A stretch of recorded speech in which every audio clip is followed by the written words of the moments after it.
Welcome to this explainer. We're kicking things off today with a mystery that honestly feels like it was ripped straight out of a sci-fi novel, but it's rapidly becoming our everyday reality. Think about this for a second. For thousands of years, human intelligence has been our absolute, undeniable superpower on this planet. It's the very thing that built our civilizations, sparked our groundbreaking technologies, and solved impossible problems. But what happens when the absolute smartest mind on Earth isn't a biological brain anymore?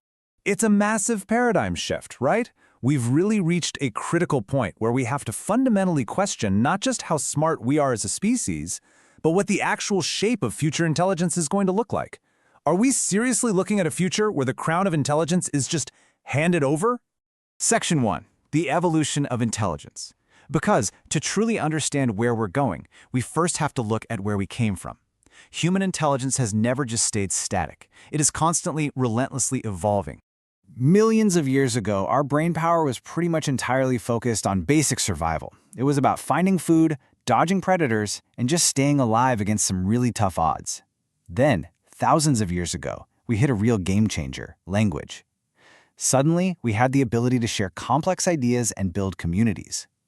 Fast forward to recent centuries, and boom, an absolute explosion of science and innovation. But right now, we're entering a totally unprecedented phase where intelligence isn't locked exclusively inside our biological skulls. Which brings us to a dramatic turning point. Section 2. Rise of the machines. We are officially no longer the only players on the board. Just look at what these systems can actually do today. They can learn incredibly intricate patterns from oceans of data in mere seconds. They can solve multi-layered problems that would realistically take a human mind lifetimes to decode. And they can even generate genuinely novel ideas. In some specialized fields, they're already outperforming human experts. It completely proves that for the first time in the history of our planet, we aren't the sole source of intelligence. When you directly contrast our own biological limits with these new machine capabilities, the gravity of the situation really hits home.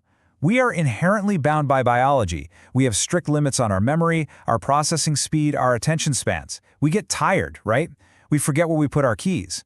On the flip side, the sheer, unrelenting processing power of AI allows it to consistently outperform us in rapid pattern learning and complex problem solving. It's just an undeniable reality of the modern age. But wait, it's not necessarily a dystopian movie. Section 3. The hybrid mind. It doesn't have to be humans versus machines. It might actually be humans beautifully partnered with machines. Imagine this integration playing out in your daily life. First, you're enhancing your memory with technology. Recalling a vital fact is as instant as a digital search, but seamlessly woven into your workflow. Second, you're making significantly faster, highly accurate decisions with AI assistance right at your fingertips, instantly processing all those hidden variables you might miss. And third, we're using that combined intelligence to actually solve massive global problems. What we're looking at is a remarkably powerful hybrid form of intelligence. We're stacking human ingenuity right on top of machine processing. However, we absolutely have to look at the whole picture here. Section 4. Outsourcing our brains. Because this hybrid synergy, it introduces a massive, creeping risk of cognitive dependence. The trade-off is stark.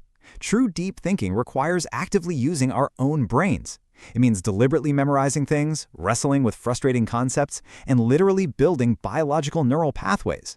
But as we rely more and more on technology to do the heavy lifting for us, we inevitably drift toward external dependence. We memorize less, we spend less time in deep contemplation, and we just lean on external digital systems. Simply put, the more the machines do, the less our biological brains are forced to work. This intense tension between leaning on machines and using our own minds leads us to Section 5. What makes us human? It forces us to completely reevaluate what true intelligence really is at its core.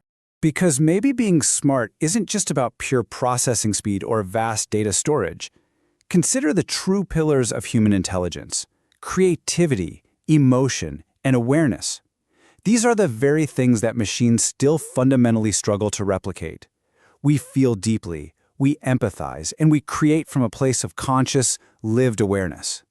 And because of this beautifully complex reality, the future of human intelligence might shift away from simply trying to be smarter or faster than a computer. Instead, the focus will be on being distinctly, profoundly different. It really comes down to this simple truth. We are standing at the edge of a transformation.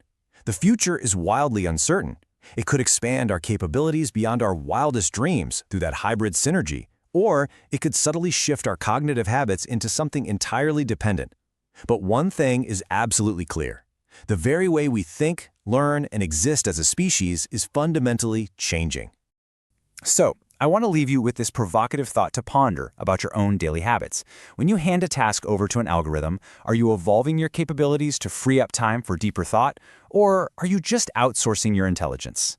If this explainer made you think differently about the mind, the future, and the gripping reality of our changing world, please hit that like button right now. Share this with a friend so you can debate it with them. Subscribe for more explainers that break down the future of humanity. And most importantly, tell us in the comments below, do you personally think AI will ultimately replace human intelligence or beautifully enhance it? I can't wait to read your thoughts.